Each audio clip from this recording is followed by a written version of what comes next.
against Ryan for Ringrose, was it a relatively straightforward decision to stick with the team and obviously Farrell then on the bench? Yeah, relatively straightforward enough, although Stu McCluskey and Chris Farrell have both trained excellent, so again, we wanted to look at the start of the week and see how things developed. Robbie's earned the right, and Chris comes and slots in onto the bench. Obviously, we know what's at stake, and obviously the bonus point win. Does this game require a high-risk strategy between attacking and defending a great attacking team? High risk strategy, probably not. A plan that we know, that we're comfortable with, that we can play our own game and see how that affects France along the way as well. It's going to be a game of feel, isn't it? The game's for 80 minutes, and we'll feel how the game's going throughout. But there certainly won't be one of high risk strategy. Otherwise, you've seen the type of team that we're playing against. We could end up shooting ourselves in the foot massively. Yeah, exactly. Is that the fear almost that you have to be aware of? Well, games take their own momentum for all sorts of different reasons, and you've got to create your own look by the intent in your game, and that's not from a risk point of view. That's from an attitude point of view. It's a big game that we want to win. We want to win for everyone in Ireland, and we want to win for ourselves as well. It's a massive game. We know that, but we can't let the occasion get in the way of the plan going forward.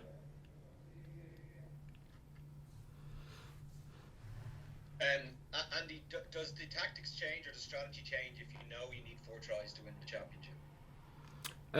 Not necessarily, because again, you could be completely on the back foot. You can get 4 tries and still lose the game. They're so dangerous. There's no point scoring 4 and they score 6.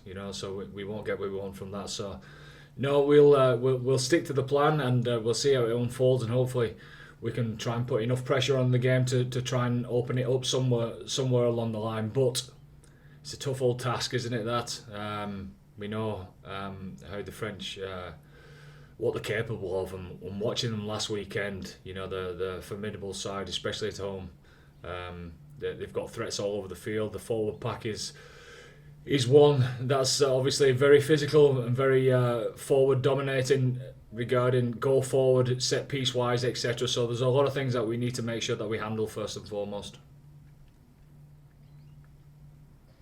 Andy, it's Michael Corcoran here. Discipline and patience, are there 2 words that you'll be, I don't want to say preaching, but 2 words at the top of your agenda this week? Yeah, certainly discipline.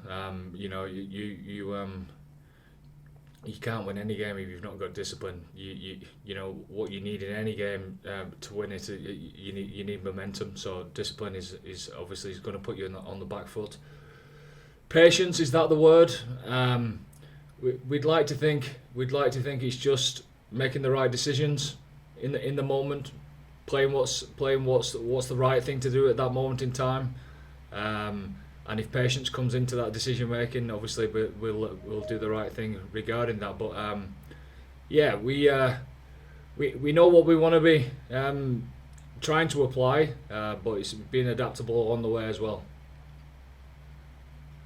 There must be a huge degree of excitement though within camp this week, is there? I mean, you're obviously close to everybody. Yeah, there is. It doesn't get any better, really. It's an unbelievable challenge ahead of us, isn't it? Just to go over there and to try and win a test match. It's an unbelievable challenge. So if that doesn't get you excited, then you don't deserve to be in a week like this in the first place. So we're 3 days into the week.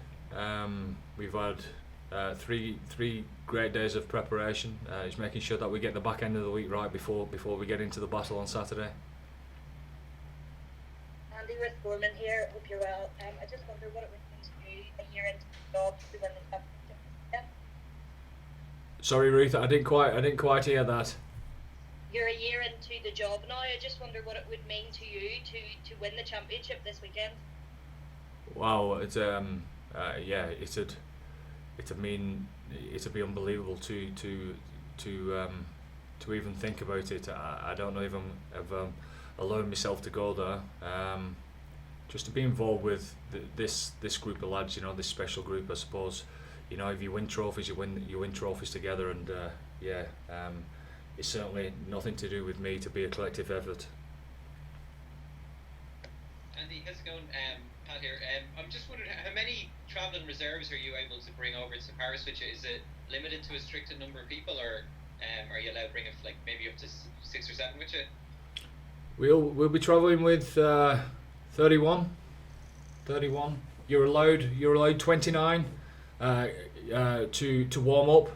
You need to take a bigger squad with you now, obviously for COVID risk, etc. So you need to be prepared and have all bases covered. So we'll travel with 31 guys, 24 to 31. You'll be prepared to step in at any given moment. Brilliant. And one of them, I suppose, then would have to be like a scrum half then with Jemison, maybe. Like, are you 100% happy with?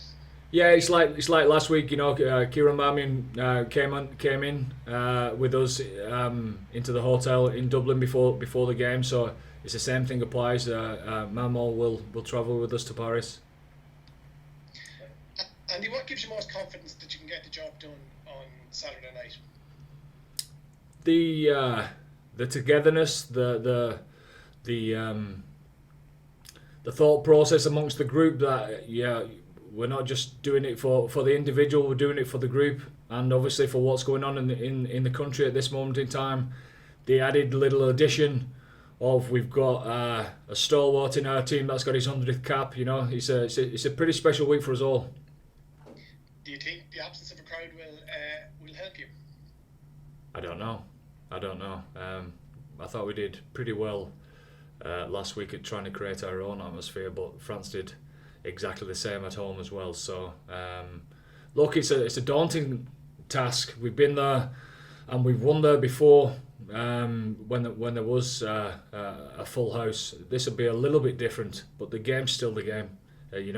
The clashes will still happen. The tactics will still unfold, and it's who handles that on the day the best will come out on top.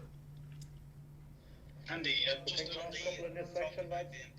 just on Keane and his 100th cap, and he's obviously had some terrible injuries over the years, but he looks really, he's been fresh and firing for a while now. Do you think his best is almost still ahead of him?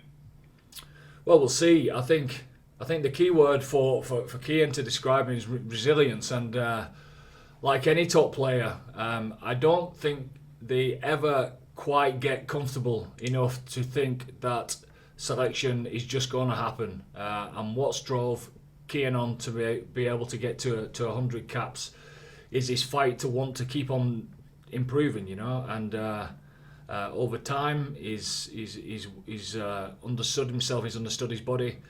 I heard him say to you guys earlier in the week that he was a devilish kid and got away with murder as a youngster. But like any top line professional who ends up getting to this milestone, which is an unbelievable feat, he has been unbelievably professional in how he's looked after himself and how he's driven himself to try and get to this milestone.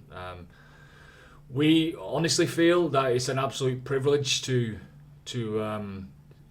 be involved in this occasion with Cian. I feel unbelievably fortunate that as a coach I'm able to select him for his 100th. I actually feel like a cheat, really, because there's far more coaches that's done far more down the lines than I have. But the group feel unbelievably privileged to be involved in such occasion with Cian in such a big game as well. Okay, guys, last one in this section. Andy, how has the French defence changed under Sean Edwards? Well, the obvious thing is the line speed, but the only reason that you're able to get line speed is because they win collisions first. I think the forward pack is a mobile forward pack.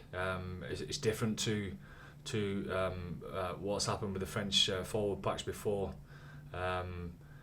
The forwards are dominant collision winners first and foremost. The pressure that they put on at the breakdown allows slower balls, so therefore they're able to set and get off the line. That's it in a nutshell. And if you get those pieces right before that I've just explained, you're able to put line speed and pressure onto the opposition attack, and and that's been the biggest difference.